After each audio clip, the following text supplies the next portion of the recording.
اللهم صل على سيدنا مولانا محمد معدن الجود والکرم وآلہ وصحبہ وبارک وسلم۔ حمد و صلاۃ کے بعد اللہ تعالیٰ اپنے بندوں سے بڑی ہی محبت فرماتا ہے۔ بغیر طلب کے، بغیر دعا کے رزق، مال، اولاد، صحت، عافیت، دوست، احباب، ماں باپ، یہ سب نعمتیں اللہ بغیر طلب کے بندوں کو عطا فرماتا ہے۔ اللہ تبارک و تعالی اپنے بندوں کے حق میں رحمت والے فیصلے کرتا ہے، درگزر والا معاملہ فرماتا ہے۔ جگہ جگہ قرآن مجید میں اللہ تعالیٰ نے اپنے بندوں پر رحمت کرنے کا ذکر فرمایا ہے۔ ان اللہ یغفر الذنوب جمیعا، فرمایا بے شک رب تمہارے سارے ہی گناہ معاف فرما دے گا، تم نا امید نہ ہونا، وہ معاف کر دے گا تمہیں۔ قرآن مجید میں فرمایا ان اللہ بالناس لرؤوف الرحیم، بے شک اللہ اپنے بندوں پر بڑا ہی مہربان اور نہایت ہی رحم کرنے والا، رؤوف اور رحیم ہے، بڑا مہربان ہے، کرم فرماتا ہے۔ اللہ تعالیٰ اپنے بندوں سے بڑا جلد راضی ہو جاتا ہے، وہ اپنے بندوں کو بہت زیادہ مشقت میں نہیں ڈالتا، وہ اپنے بندوں سے اپنی نعمتوں کا بدلہ نہیں چاہتا، بہت سخت مشقت والی عبادتیں نعمتوں کے بدلے نہیں چاہتا، وہ بڑی جلدی رحم فرماتا ہے۔ ماں پیار کرتی ہے اپنے بچے سے، لیکن وہ ناراض بھی ہو جاتی ہے بعض چیزوں پہ، بعض معاملات اس کا دل بھی دکھاتے ہیں، بعض جگہ وہ رو کے یہ بھی کہتی ہے کہ تو نے میری محبت کا کوئی نتیجہ نہیں مجھے دیا، میری ساری کمائی تو نے ضائع کر دی۔ والد بہت ساری جگہوں پہ ناراض ہوتا ہے، شکوہ کرتا ہے، کہتا ہے میری بیماریوں کی، پریشانیوں کی، بڑھاپے کی، کمزوریاں کا سبب بیٹے تو ہی بن گیا، یہ ساری تکلیفیں تو ٹھیک ہو جائیں تو میری شاید عمر بھی بڑھ جائے، صحت بھی ٹھیک ہو جائے، میں زیادہ دیر جوان رہ سکوں۔ ناراض ہوتے ہیں ماں باپ، اسی طرح ماں باپ راضی بھی ہو جاتے ہیں، وہ بڑی جلدی راضی ہو جاتے ہیں۔ میں اکثر کہتا ہوں کہ والد کو راضی کرنے میں 5-7 منٹ لگ جاتے ہیں، اماں تو 1.5-2 منٹ میں راضی ہو جاتی ہیں، ابا جی کو 5-7 منٹ لگتے ہیں، کئی دفعہ کہنا پڑتا ہے، کوئی دلائل دینے پڑتے ہیں، لیکن والدہ کے لیے تو کچھ بھی نہیں، آپ نیرا جا کے پیروں میں بیٹھ ہی جائیں، کچھ بھی نہ کریں، آپ پورا روئیں نہ، رونے والا منہ ہی بن جائے، تو اماں تو نرم ہی نرم ہے، جس وقت جو مرضی آپ کرا لیں ہو گیا۔ اللہ تبارک و تعالی بلا مثال و بلا تشبیہ سمجھانے کے لیے عرض کرتا ہوں، اللہ بھی بعض معاملات میں اپنے بندوں سے ناراض ہو جاتا ہے، وہ کہتا ہے میں تکبر کرنے والوں کو پسند نہیں کرتا، وہ کہتا ہے فسادی پسند نہیں ہے، وہ فرماتا ہے کہ راہوں میں کجی کرنے والے پسند نہیں ہیں، وہ فرماتا ہے کہ بدعہدیاں کرو گے تو میں صبح قیامت تم سے سوالات کروں گا۔ اللہ تبارک و تعالیٰ بہت ساری چیزوں کو ناپسند کرتا ہے، ناراض ہو جاتا ہے، بلکہ نبی پاک صلی اللہ تعالی علیہ وسلم نے فرمایا تم بات کرتے کرتے کوئی ایسا جملہ بول دیتے ہو کہ رب اتنا ناراض ہوتا ہے کہ تمہیں پتہ بھی نہیں ہوتا، تمہارے لیے جہنم کا فیصلہ کر دیتا ہے۔ اس لیے پہلے تولو پھر بولو، خود اپنے لفظوں کی تو تم پہرے داری کرو نا کہ میں کیا کہہ رہا ہوں، کوئی ایسا جملہ، کوئی ایسی بات وارث شاہ مان کری نہ وارثاندہ، کوئی ایسی بات نہ تمہاری زبان سے نکلے۔ اور حضور یہ بھی فرماتے ہیں کہ اس کا دوسرا پہلو بھی ہے، بعض اوقات تم بات کرتے کرتے ایسا جملہ کہتے ہو وہ اتنا راضی ہوتا ہے کہ تمہارے لیے جنت کا فیصلہ فرما دیتا۔ مسلمان کو اب یہ حکم ہے، اس ساری گفتگو کا نتیجہ یہ ہے کہ وہ اپنے جذبات پر، خیالات پر، نگاہوں پر، زبان پر، کانوں پر تھوڑی توجہ دے، بے لگام نہ بنے، بے ترتیب نہ بنے، جو طبیعت میں آئے کر نہ گزرے، تھوڑا سا نہ سوچے سمجھے اور تھوڑا سنبھل کے چلے، کبھی ان کاموں کی طرف نہ جائے جن سے رب ناراض ہو جاتا ہے، ان کاموں کی طرف بڑھے جن سے اللہ راضی ہوتا ہے۔ میرے نبی پاک صلی اللہ تعالی علیہ وآلہ وسلم نے ارشاد فرمایا، بعض احادیث میں لفظ یہ ہیں کہ اللہ اپنے بندوں کو دیکھ کے مسکراتا ہے، جو اس کی شان کے لائق ہے۔ جس ترتیب سے ہم مسکراتے ہیں، جس ترتیب سے ہم روتے ہیں، جس ترتیب سے ہم کسی بات کا اظہار تشکر کرتے ہیں، خدا ان باتوں سے پاک ہے۔ اب بہت ساری حدیثوں میں آیا کہ وہ مسکراتا ہے، تو کیا مطلب ہے مسکرانے کا؟ تو علماء تفسیر نے لکھا ہے مسکرانے کا مطلب یہ ہے کہ وہ بڑا ہی راضی ہوتا ہے اپنے بندے سے، بڑا راضی ہوتا ہے، یہ مطلب ہے۔ ایک تو مسکرانے کا مطلب یہ کہ وہ بڑا راضی ہو گیا، بڑا راضی ہو گیا، وہ مسکرا دیا اپنے بندے پہ۔ اور ایک اس کا معنی خود نبی پاک صلی اللہ تعالی علیہ وسلم نے بیان فرمایا۔ مسند امام احمد بن حنبل میں حدیث ہے، حضور سید عالم علیہ السلام سے صحابہ نے پوچھا یا رسول اللہ شہید تو بڑے لوگ ہوتے ہیں، شہیدوں میں افضل کون ہے؟ تو اللہ کے حبیب علیہ الصلوۃ والسلام فرمانے لگے وہ والا بندہ جو ڈٹ گیا تھا کافروں کے مقابلے میں، وہ ہلا نہیں، پوری طرح ڈٹ کے جو لڑا وہ شہداء میں افضل ہے۔ حضور فرماتے ہیں وہ جنت کے بالا خانوں میں سیر کرے گا اور رب اسے دیکھ کے مسکرائے گا، رب اسے دیکھ کے مسکرائے گا، اللہ تعالیٰ مسکراتا ہے اسے دیکھ کے۔ اور اگلے جملے میں حضور نے وضاحت کر دی، فرمایا جب رب دنیا میں کسی پر مسکراتا ہے نا تو اس کا معنی یہ ہے کہ قیامت میں پھر اللہ اسے حساب کوئی نہیں لے گا۔ جس پر اللہ دنیا میں مسکرا دیا اس سے کوئی حساب، تو وہ کام ڈھونڈنے چاہیے نا جس سے اللہ مسکرائے۔ ویسے کبھی ہم ایسا کرتے ہیں کہ نہیں کہ کسی کو راضی کیا جائے؟ یہ کام ہم کرتے ہیں کہ ہماری کمپنی کا جو سربراہ ہے وہ ہم سے راضی رہے، جس ادارے میں ہم پڑھاتے ہیں اس ادارے کا بڑا ہم سے راضی رہے، یہ کرتے ہیں ہم۔ اس کے لیے کچھ نہ کچھ ہیلے بہانے ہم کرتے ہیں، برادری، قبیلہ، علاقہ، بستی، لوگ کسی طریقے سے ہمارے ساتھ مطمئن رہیں، کرتے ہیں نا یہ سارے کام۔ اس میں تھوڑی مشکل بھی ہمیں آتی ہے لیکن کرتے ہیں، کیا کریں۔ گھر میں بھی کئی دفعہ ایسا ماحول بنانا پڑتا ہے۔ چلیں ایک اور میٹھی مثال دیتے ہیں، زیادہ سمجھ میں آئے گی۔ چھوٹا بچہ خوش رہے، آپ اس کے لیے محنت نہیں کرتے؟ وہ چھوٹا ہے، اس کو خوش کرنا فرض ہے ابا پہ، لیکن وہ کہتا ہے کہ میں نے موٹر سائیکل لینا ہے۔ چھوٹا ہے، چلا ہی نہیں پائے گا، تو ابا پھر اسے راضی کرتا ہے، کہتا ہے بیٹے چھوٹا سائیکل لے لے، چل میں تجھے اڑانے والا جہاز لے دیتا ہوں۔ مقصود کیا ہے کہ اس کو ناراض نہیں کرنا، یہ روئے نہ، اس کا دل نہ ٹوٹے۔ ہو یارو سنو نا میں کیا کہہ رہا ہوں، اگر چھوٹے بچے کے لیے وہ چیزیں ڈھونڈتے ہو، میرے ابا جی نا اپنے نواسے کے لیے کھلونا لے کے آئے تو بچہ بڑا ہی کھیلا، تو ابا جی کہنے لگے لو پیسے پورے ہو گئے میرے۔ بچے کو پسند بڑا ہے نا، پیسے پورے کر چھڑے نے، دیکھو نا جی کتنا اس کو راضی ہوا ہے۔ تو انسان کیا کرتا ہے کہ کوشش کرتا ہے چھوٹا بچہ بھی ناراض نہ ہو، تو وہ چیزیں وہ ڈھونڈتا ہے کہ اس کو کیا پسند ہے، چاکلیٹ لے جاؤں، فلاں چیز لے جاؤں، آئس کریم لے جاؤں۔ تو ایک بچے کے لیے، گھر کے لیے، سربراہ کے لیے اتنی محنت کرتے ہو، تو وہ کام بھی ہمیں ڈھونڈ کے تلاش کرنے چاہیے نا جس سے رب راضی ہوتا ہے، اللہ راضی ہوتا ہے۔ بتاؤں وہ کون کون سے کام ہیں؟ نبی کریم صلی اللہ تعالی علیہ وسلم نے ارشاد فرمایا 3 لوگ ہیں جنہیں دیکھ کے رب مسکراتا ہے۔ یا رسول اللہ صلی اللہ علیہ وسلم وہ کون کون سے؟ تو محبوب فرمانے لگے ایک وہ بندہ ساری مخلوق سوئی ہے، آدھی رات ہے، رات کا پچھلا پہر ہے، اس نے اٹھ کے وضو کر لیا، مصلی پہ کھڑا ہو گیا خدا کی یاد میں، فرمایا اسے دیکھ کے رب مسکراتا ہے جو اس کی شان کے لائق ہے، مسکراتا ہے اللہ۔ یہ تو سونے کا ٹائم تھا، یہ تو گہری نیند آنے کا وقت تھا، رات کا پچھلا پہر، رات پوے تے بے درداں نو نیند پیاری آوے، تے درد منداں نو یاد سجن دی ستیاں وی آن جگاوے، اور ساون کی کالی راتوں میں جب بوندا باندی ہوتی ہے، وہ راتوں کو اٹھ اٹھ روتے ہیں جب خلقت ساری سوتی ہے، اللہ مسکراتا ہے۔ اور سننا میرے بھائی، میرے نبی پاک صلی اللہ تعالی علیہ وسلم فرماتے ہیں جب مسلمان نماز کے لیے صفیں بناتے ہیں نا، ترتیب لگ رہی ہوتی ہے، اب اللہ کی بارگاہ میں کھڑے ہوں گے، قیام کریں گے، رکوع کریں گے، سجود کریں گے، فرمایا جب مومن صفیں بناتے ہیں تو رب دیکھ کے مسکراتا ہے،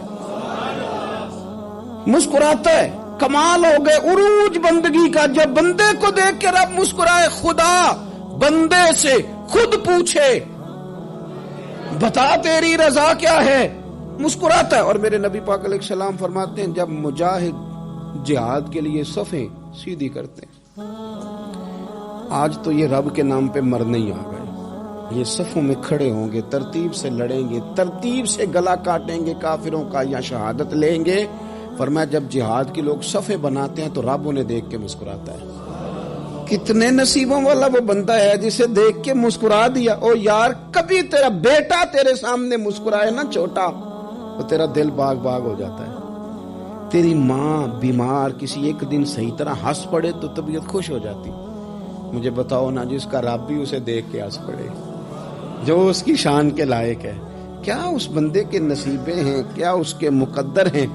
آپ اس مقام پر اپنے آپ کو لائیں. اب دیکھیں نا یہ حدیث آپ نے سن لی, اب ہم نے نا اس طرح صفحے نہیں بنانے جس طرح ساری دنیا, اب ذرا صفحے بھی شوق سے بنائیں گے. اب ذرا تھوڑا سا شوق پیدا کریں گے. بھئی یہ تو میں وہ کام کرنے لگا ہوں جسے دیکھ کے رب مسکراتا ہے. نبی پاک صلی اللہ علیہ وسلم نے فرمایا جب کوئی بندہ توبہ کرتا ہے نا, ہم توبہ کا رٹا لگاتے ہیں, یا اللہ میری توبہ یا اللہ. اور توبہ کا تو مطلب یہ ہے کہ پچھلے گناہوں سے پکی توبہ, آج کے بعد یہ غلطی نہ کرنے کا پکا وعدہ. تو نے ساری شب برات رو کے گزاری ہے, بتا سویرے جھوٹ جوڑنے کا ارادہ ہے تیرا, آج کے بعد رشوت تو نہیں نہ لے گا, ملاوٹ تو نہیں نہ کرے گا, یہ توبہ ہے. اور اگر سارے کام اسی طرح کرنے تو پھر یہ توبہ کا رٹا ہے, جتنا مرضی لگاؤ. حضرت علی بن ربیعہ رضی اللہ تعالیٰ عنہ فرماتے ہیں میں مولا علی کے ساتھ تھا, مقام حرہ کی طرف جا رہے تھے, حضرت علی نے ہاتھ اٹھا کے دعا مانگی ہماری تعلیم کے لیے, ورنہ حضرت علی ہم صحابہ کو محفوظ عن الخطا تو مانتے ہیں نا. ہاتھ اٹھا کے کہا اے اللہ ہمارے گناہ بخش دے, تیرے علاوہ کوئی معاف کرنے والا نہیں. اور پھر حضرت علی آسمان کی طرف دیکھا اور دیکھ کے نا حضرت علی بن ربیعہ کو تو مسکرائے. حضرت علی بن ربیعہ کہنے لگے حضور مسکرائے کیوں ہو؟ فرمانے لگے ایک دن میں حضور کے ساتھ اسی طرح آیا تھا, اسی طرح حضور نے دعا فرمائی تھی ہماری تعلیم کے لیے, اور پھر حضور مجھے دیکھ کے مسکرائے تھے اور فرمایا جب کوئی بندہ رب کی بارگاہ میں اس طرح استغفار کرتا ہے تو رب مسکراتا ہے, اور مسکرا کے فرماتا دیکھ لو میرے بندوں کو پتا ہے کہ میرے علاوہ معاف کرنے والا کوئی نہیں. انہیں پتا ہے, تم اس کی بارگاہ میں رجوع تو لاؤ, آؤ تو صحیح دو آنسو لے کر. اقبال کہتے ہیں کہ موتی سمجھ کے شان کریمی نے چن لیا, قطرے تو گرے میرے ار کے انفال کے. دو میں نے آنسو بہائے تھے تو اس کے کرم نے تو موتی سمجھ کے چن لی. سنو نا حضور اس استغفار کو اللہ کو یار رات کو توبہ کر کے سونا چاہیے ہمیں. کچھ غلطیاں ہم کرنا نہیں چاہتے پر ہم سے ہو جاتی ہیں, کچھ دل ہم توڑنا نہیں چاہتے پر وہ ٹوٹ جاتے ہیں, ہماری مجبوری ہوتی ہے ٹوٹ جاتے ہیں. رات کو اس کی بارگاہ میں ہاتھ باندھ کے کشکول طلب دراز کر کے خوب استغفار پڑھنا چاہیے کہ مالک بندے ہیں نا کیا کریں, نفس کا ساتھ ہے, دنیا کا ساتھ ہے, خواہشات نفسانیہ, مالک معاف کر دے. درد سے توبہ, رسم نہ ہو, کہانی نہ ہو, لفظ نہ ہو, جملے نہ ہو, اور جناب ایسے لوگوں کے بیچ بڑے ہاتھ باندھ کے اور بڑا کوئی ضرورت نہیں. آپ اکیلے اپنی چارپائی پہ بستر کے اندر منہ دے کے بھی درد سے کہیں گے نا معاف کر دے تو وہ تو مہربانی بڑا ہے. میرے نبی پاک صلی اللہ علیہ وسلم مثال دیتے ہیں, فرمایا ایک آدمی صحرا میں جا رہا, صحابہ سے حضور خطاب کر رہے ہیں, فرمایا ایک آدمی صحرا میں جا رہا تھا, اس نے اپنی اونٹنی پہ کھانا پانی پیسے ہر چیز رکھی ہوئی تھی. صحرا تھا بہت بڑا, درمیان صحرا کے گیا تو تھوڑا سا سستانے کے لیے آرام کرنے کے لیے اونٹنی سے نیچے اترا. اب اس نے اونٹنی کی لگام, اونٹنی کی نکیل اپنے سرہانے کے نیچے رکھی, ہاتھ کے ساتھ پکڑی اور سو گیا. تھوڑی ہی دیر کے بعد جب اس کی آنکھ کھلی تو دیکھا اونٹنی غائب ہے. صحرا میں وہ پیدل نہ آگے جا سکتا ہے, نہ پیچھے جا سکتا ہے, نہ دائیں نہ بائیں, کھانے کو روٹی نہیں, پینے کو پانی کا قطرہ نہیں, تھوڑا ادھر بھاگا ادھر بھاگا, تھک گیا. کریم محبوب فرماتے ہیں وہ پوری طرح نڈھال ہو گیا اور مایوس ہو گیا, معاذ اللہ, مایوس ہو کے دوبارہ اسی جگہ آ کے لیٹ گیا جہاں پہلے لیٹا تھا. انتظار کرنے لگا کہ اب موت ہی آئے گی, آخری وقت ہے, نہ میں پیدل یہ صحرا کراس کر سکتا ہوں, نہ پیچھے جا سکتا ہوں, نہ کھانا ہے نہ پانی ہے, سوائے موت کے کوئی سہارا نہیں. حضور فرماتے ہیں وہ رستے میں دوبارہ لیٹ گیا. اچانک اس نے رخ بدلا تو اونٹنی سامنے کھڑی تھی. حضور نے صحابہ سے پوچھا بتاؤ نا اسے بھلا کتنی کو خوشی ہوگی؟ یا رسول اللہ جی سے نئی زندگی مل گئی ہے. آپ دیکھیں نا سارے ڈاکٹروں نے کہہ دیا کہ اس کے تو گردے, میدا, جگر ہر چیز ختم ہے, گھر لے جاؤ خدمت کرو. ہر طرف پریشانی ہے. وہ بندہ بھی سمجھ گیا ہے کہ آخری وقت آ گیا, کل جاؤں پرسوں جاؤں, تیاری ہو گئی, سب لوگ آ گئے, باہر والے بھی آ گئے. یہ ماحول ایک عجیب رنگ اختیار کر گیا. اچانک ایک ڈاکٹر نے آ کے کہا نہیں غلطی لگ گئی تھی. مجھے بتائیے انداز کیا ہوتا ہے؟ بغیر دوائی کے بندہ اٹھ کے کھڑا نہیں ہو جاتا. میں تو بچ گیا ہوں. نبی پاک صلی اللہ علیہ وسلم فرمانے لگے اس کی اونٹنی مل گئی. بتاؤ بھلا اسے کتنی خوشی ہوگی. یا رسول اللہ وہ تو دوبارہ دنیا میں آ گیا. حضور فرمانے لگے اسے کچھ بھی خوشی نہیں ہوئی. جب کوئی رب کا گناہگار بندہ آ کے توبہ کرتا ہے, رب کو اس سے کئی گنا زیادہ خوشی ہوتی ہے. میرا بندہ آ گیا ہے, میرا بندہ آ گیا, میرے گھر آ گیا. اس نے آنسو بہائے ہیں. اس نے کہا اللہ میں تیرا ہی ہوں, تیرا ہی رزق کھاتا ہوں, تیری ہی زمین پہ رہتا ہوں, تیرے نام سے میری سانسیں چلتی ہیں. وہ آ گیا. فرمایا اس اونٹنی والے سے زیادہ رب کو خوشی ہوتی ہے جب گناہگار آ کے توبہ کرتا. گناہگاروں کے آنسو اس کی بارگاہ میں بڑے مقبول ہیں, لیکن ہم رسم ادا کرتے ہیں, توبہ نہیں کرتے. ہم اپنے آپ کے ساتھ دھوکہ کرتے ہیں, جھوٹ بولتے ہیں. ہم بندہ کوئی ناراض ہو جائے تو ہمیں کوئی نیند آتی, اس کے گھر چلے جاتے ہیں. ہم اپنے سارے رشتوں کو, تعلقات کو مینٹین کر کے رکھنے کے عادی ہیں. ہمیں پتا ہے کہ وہاں میں نہیں جا سکا تو بیٹا بھیجتا ہوں, فلاں شادی پہ میں نہیں جا سکا تو بھتیجا بھیجتا ہوں, بھائی بھیجتا ہوں. ہر تعلق کا ہم نے خیال رکھا کوئی روٹھ نہ جائے. لیکن کمال ہے نا, یہ نہیں سوچا کہ اگر رب روٹھ گیا تو جب وہ روٹھ جائے نا تو سارے رشتے بھی بندے کے پاس موجود ہوں تو کوئی کرامت نہیں ہوتا. پھر کروڑوں روپیہ جیب میں ہوں تو ڈاکٹروں کی دوائیاں اثر نہیں کرتی. وہ روٹھ جائے تو پھر انسان اس طرح سے پھسلتا ہے کہ بڑے بڑے اس کے پاس دروازے ہوتے ہیں پر کسی جگہ اس کا ہاتھ نہیں لگتا. خدا را خیال کریں, دنیا روٹتی ہے تو روٹ جائے, رب رسول ناراض نہ ہونے پائے, اس کا خیال کریں. حضور فرماتے ہیں وہ مسکراتا ہے, اسے خوشی ہوتی ہے جب کوئی اس کا بندہ اس کی طرف رجوع کرتا ہے. میرے عزیزو, رسول پاک صلی اللہ تعالی علیہ وسلم نے ان لوگوں کے تذکرے کیے جنہیں دیکھ کے رب مسکراتا ہے. ہم نا گناہگاروں پر بھی فتویٰ دینے میں جلدی کرتے ہیں اور نیکی پر بشارت دینے میں بھی جلدی کرتے ہیں, حالانکہ یہ ہماری ذمہ داری نہیں. پتہ نہیں اللہ تعالیٰ کس کو کب توفیق توبہ دے کے اپنے قریب کر لے, لیکن بڑی جلدی ہے, بڑی جلدی فتویٰ دینے میں. اور یہ فتویٰ اب صرف مفتیوں کا نہیں رہ گیا, یہ میری طرح کے, آپ کی طرح کے ڈھیروں لوگ ہیں جنہوں نے جیبوں میں فتوے ڈالے. بھئی آپ نے کیوں ذمہ داری لے لی ہے جنت میں داخل کرنے کی اور نکالنے کی؟ یہ تو میرے رب کریم کا کرم ہے, وہ جس کو چاہے جب چاہے جتنا چاہے عطا کرے. لیکن کچھ لوگ نا بڑے پکے ہو گئے ہیں کہ شاید جو میں سوچ رہا ہوں وہی درست ہے. کبھی کبھی کچھ چیزیں عجیب بھی ہوتی ہیں, لہذا خدا کی رحمت پر بھروسہ کر کے بات کرنی چاہیے, اپنی مرضی کے فتوے نہیں داغنے چاہیے. وہ دیکھو جی فلانا بندہ یوں کر رہا ہے, آپ کو پتہ ہی نہیں پوری بات کا, آپ کو علم ہی نہیں پوری بات کا.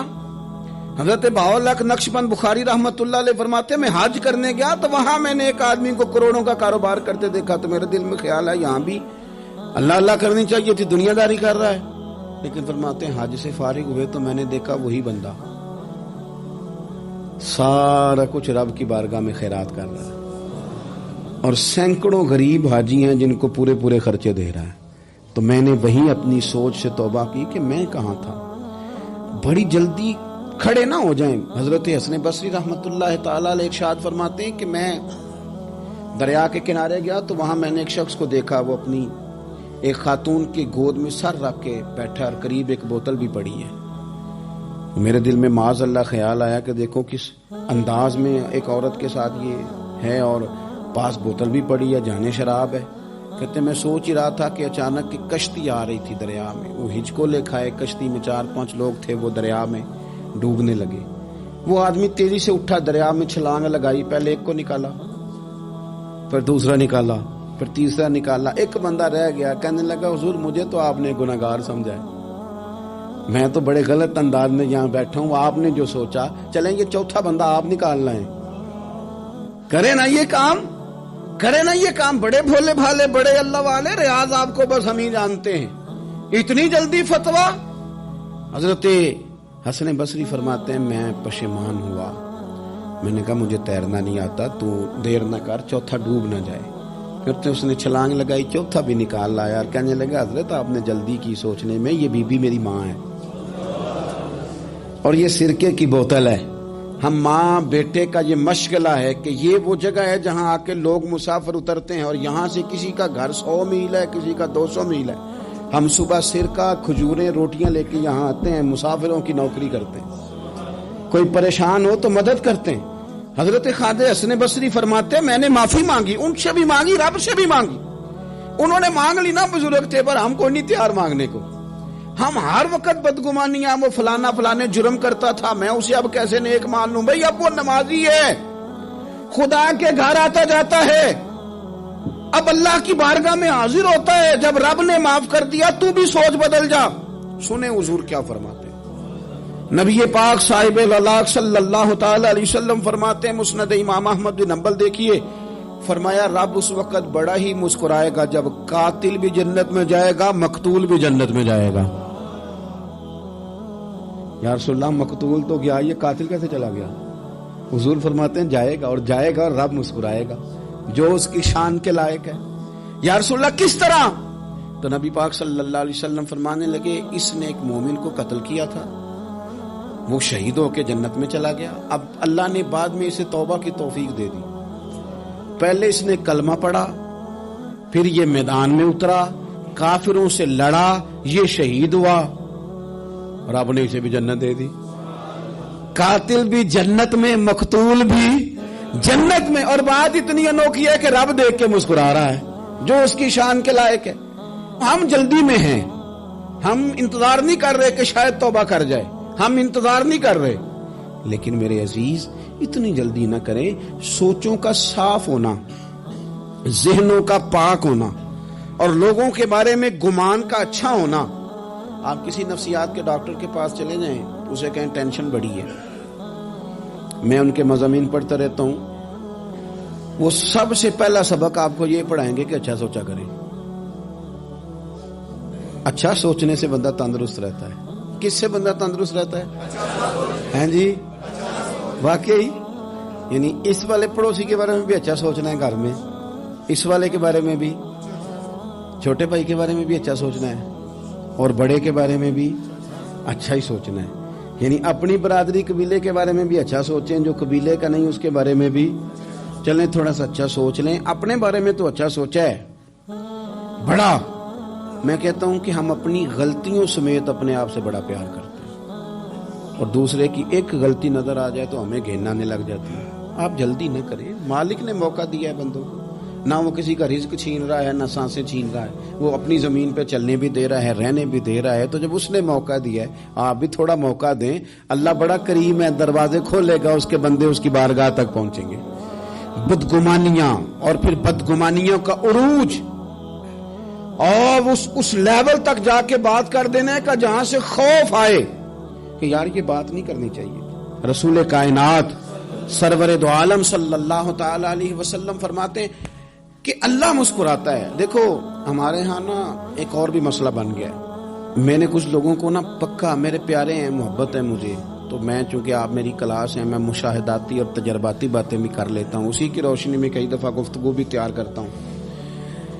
کچھ لوگوں نے نا پکا ذہن بنا لیا یہ کہنے کا کہ ہاتھ بڑا تنگ ہے، پکا، آپ جس وقت پوچھ لیں ان کا ہاتھ اور بڑا ہی زیادہ تنگ ہے۔ آپ یقین کریں بہن کا جو خامند ہے وہ کہہ رہا ہے جا حصہ لے کے آ، تیرے بھائیوں کی کمائی تو نہیں تیرے ابا کی ہے، لے کے آ۔ وہ بیچاری اس کی منتیں کر رہی ہے، کہتی ہے اگر جاؤں گی نا تو وہ کہیں گے حصہ لے جا، آج کے بعد ہمارے گھر نہ آنا، میرا دروازہ نہ بند کرو، مہربانی کرو۔ اور بھائی سے بات کرتی ہے تو کہتا ہے ہاتھ ہی بڑا تنگ ہے، جب ٹھیک ہوگا تو دے دوں گا۔ نہ کریں یہ ظلم۔ ہمارے اپنے تڑپتے رہتے ہیں اور ہماری دولتیں اندر پڑی رہتی ہیں، ہمارے اپنے چھوٹی چھوٹی ضروریات کے لیے پریشان ہوتے ہیں، لیکن ہم بڑے بڑے بہانے ہیں ہمارے پاس، کہتے ہیں یہ نکما ہے، یہ نکھٹو ہے، یہ کام نہیں کرتا، اس میں فلانا ہے، بے فلانا ہے، بلے میں نے نہیں ساتھ چلنا۔ اظہار جب آپ کے اندر پیدا ہوتا ہے نا، اظہار جب کسی کے لیے آپ حساس ہوتے ہیں تو آپ کو بھی سرور حاصل ہوتا ہے۔ نہ کریں یہ کام کہ آپ کو اللہ نے وسعت دی ہے اور ہر وقت آپ ہاتھ تانگ ہونے کا رونا رو رہے ہیں۔ ہر وقت آپ یہ کہہ رہے ہیں میں بڑی آزمائش میں ہوں، جب خدا نے آپ پہ نہیں ڈالی تو اتنے جھوٹ بولنا صرف اس لیے کہ میرے پیسے بچ جائیں، صرف اس لیے کہانی سنانا کہ حالات میرے بڑے خراب ہیں کہ کوئی بندہ میرے سے کوئی تھوڑا بہت قرض نہ مانگ لے۔ سنو، نبی پاک صلی اللہ علیہ وسلم کے پاس مہمان آ گیا، بخاری مسلم ہے، حضور نے ازواج مطہرات کے گھروں میں پیغام بھیجا کچھ چیز ہے ضیافت کے لیے؟ یا رسول اللہ کچھ بھی نہیں، یہ دو جہاں کے شاہ ہیں اور پاس کچھ رکھتے نہیں، دو جہاں کی نعمتیں ہیں ان کے خالی ہاتھ میں۔ یا رسول اللہ کوئی چیز بھی نہیں۔ حضور نے صحابہ کے مجمع پہ نظر ڈالی، یا رسول اللہ صلی اللہ علیہ وسلم حکم ہو، تو حضور فرمانے لگے تم میں سے کوئی بندہ ہے جو اسے گھر لے جائے روٹی کھلائے؟ ایک صحابی اٹھے فوراً، حضور میں لے کے جاتا ہوں کھانا کھلاتا ہوں۔ فرماتے ہیں میرے گھر میں صرف بچوں کا کھانا تھا، یہ نہیں کہ فریزر بھرا ہوا ہے نعمتوں سے، صرف بچوں کا کھانا، یہ نہیں کہ کسی کو دیکھ کے اپنی ہنڈیا پہ برتن دے لیا، صرف بچوں کا کھانا۔ کہتے ہیں گھر گیا، بیوی سے کہا کیا کیفیت ہے؟ کہنے لگی بچوں کی روٹی ہے۔ میں نے کہا بچے سلا دے، صبح ناشتہ کر لیں گے۔ تو کہنے لگی آپ کیا کھائیں گے؟ تو میں نے کہا نہ میں کھاؤں گا نہ تو کھائے گی، مہمان جو نبی پاک کا ہے۔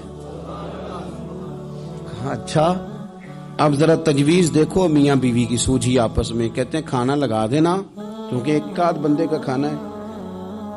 اپنی غربتوں کا ہر جگہ اظہار کرنا، رونا رونا، یہ دیکھو غربت کیسے چھپائی جا رہی۔ اس کو کہا نہیں کہ چل تو تھوڑا رحم کھا، تو آیا ہے تو تھوڑا رحم کھا، یہ نہیں کہا اٹھ کے نا تو کھانا رکھنا اور اٹھ کے نا چراغ ٹھیک کرنے کے بہانے بجھا دینا۔ ہم دنیا والوں کے سامنے کیوں اپنے دکھ بیان کریں؟ ہم جو کہیں گے رب رسول کی بارگاہ میں کہیں گے۔ تو نا چراغ ٹھیک کرنے کے بہانے، اہلیہ اٹھی کھانا دینے کے بعد چراغ ٹھیک کرنے کے بہانے بجھا دیا۔ خامد بھی ہاتھ چلاتے رہے، بیوی کبھی برتن رکھتی کبھی اٹھاتی، پتہ چلے کہ کھانا کھا رہے ہیں، کھانا کھایا جا رہا ہے۔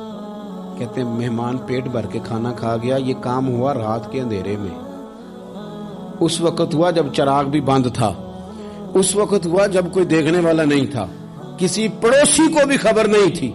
فرماتے ہیں صبح کے اجالے میں اس مہمان کو لے کے مسجد نبوی میں نے قدم رکھا تو نبی کریم نے فرمایا رات جو تم نے کام کیا ہے نا اسے دیکھ کے میرا رب بڑا مسکرایا ہے، اللہ بڑا مسکرایا ہے۔ اللہ تر دامنی پہ شیخ ہماری نہ جائیے، ہم دامن نہ چھوڑ دیں تو فرشتے وضو کریں۔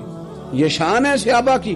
نبی کریم علیہ السلام نے فرمایا رب رات مسکرایا تیرا یہ انداز دیکھ کے، اور اس نے قرآن نازل کیا وَيُؤْثِرُونَ عَلَىٰ أَنفُسِهِمْ وَلَوْ كَانَ بِهِمْ خَصَاصَةٌ۔ کچھ لوگ وہ ہیں جنہیں بڑی بھی ضرورت ہو تو دوسروں پر اثار کر دیتے ہیں، قربانی دے دیتے ہیں۔ رب مسکرایا ہے، اندر پیسے رکھے ہوئے ہیں، اندر پیسے رکھے ہوئے ہیں، اور بہن آ کے منت کر رہی ہے کہ بھائی حالات بڑے خراب ہیں، تھوڑی سی مہربانی کر۔ تو کہتے ہیں بہن پردہ یہ ہے بس، کیسے بتاؤں تجھے حالات، تجھے کیا بتاؤں کام کتنی مشکل سے چلتا ہے، یہ پردہ یہ بس۔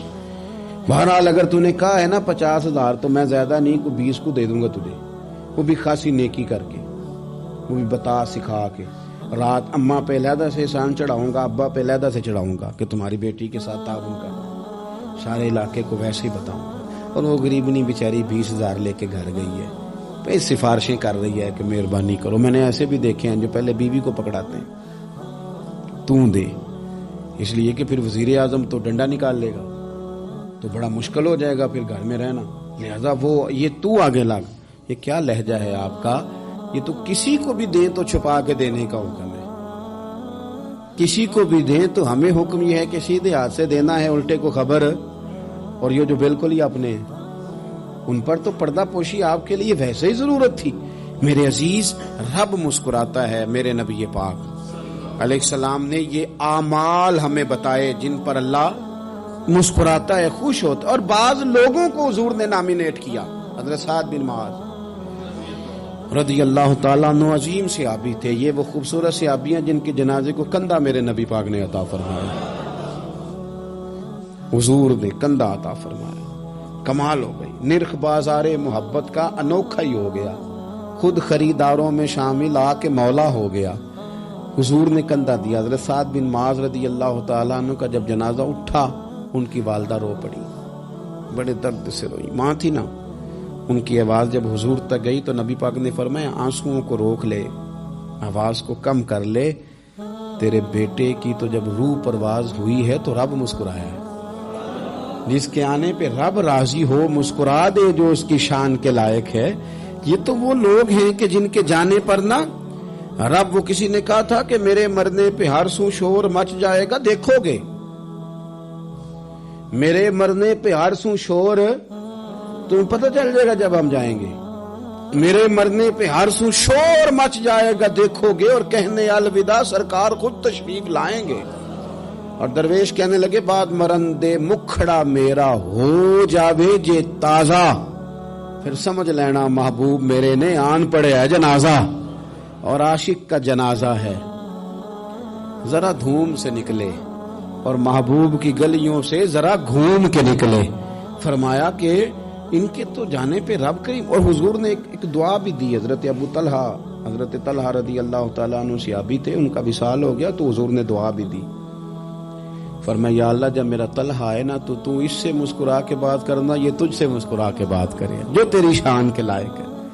تو اللہ تعالیٰ غائب درجے راضی ہوتا ہے۔ ایک دفعہ پھر بات دہراتا ہوں، جو میدان میں ڈٹ کے شہید ہو رب اسے دیکھ کے مسکراتا ہے جو اس کی شان کے لائق، جو توبہ صحیح کریں سچی کریں رب انہیں دیکھ کے مسکراتا ہے جو اس کی شان کے لائق ہے، جو نماز کے لیے صفیں بنائے رب انہیں دیکھ کے مسکراتا ہے، جو جہاد کے لیے صفیں بنائے رب دیکھ کے مسکراتا ہے، جو لوگ صبح پچھلے پہر اٹھ کے عبادت کریں رب انہیں دیکھ کے مسکراتا ہے، اور جو کبھی کبھی بھوکے رہ کے دوسروں پر قربان کر کے احسان کر دیں رب انہیں دیکھ کے مسکراتا ہے۔